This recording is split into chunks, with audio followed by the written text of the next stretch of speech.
Hello SPF family, welcome to chapter 16 of our dorm room tours and tutorials. And today of course we have Jillian Beanstalk. Oh, how I couldn't wait to do her room, but had other things to do. And this is it, the reveal. I must say this one I used some materials that were quite different and made this all the more interesting of a room to do.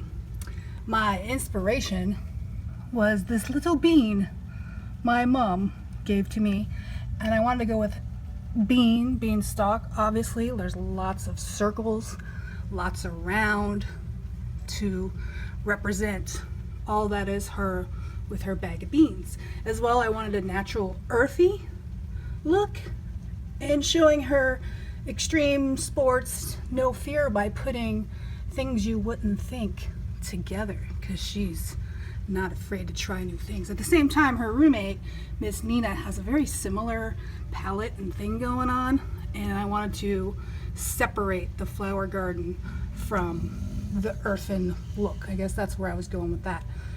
So that's what we have here. I think I came under the $20 budget in this because I had quite a bit of it. This one's special to me because this came from a hat that I adored for many years from someone special, and I wore it out.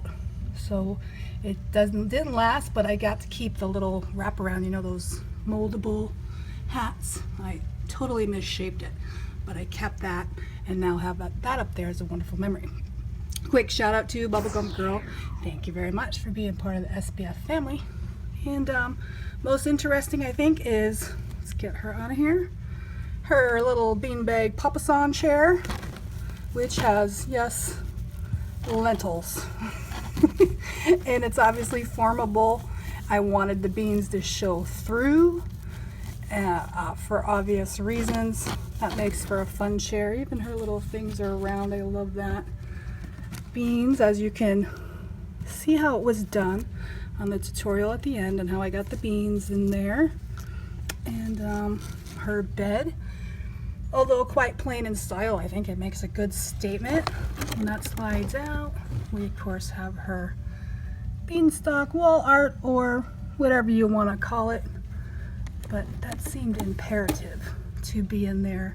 And at the same time, I didn't want it to take over the room, like I said, with the difference between her and her roommate.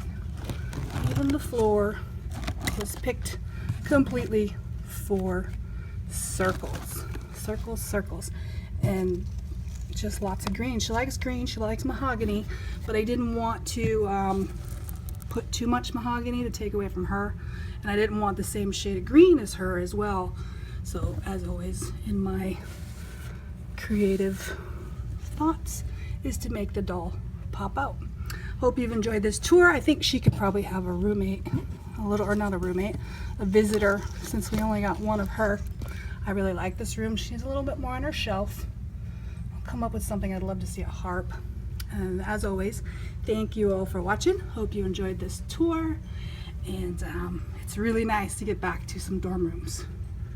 Hasta la próxima!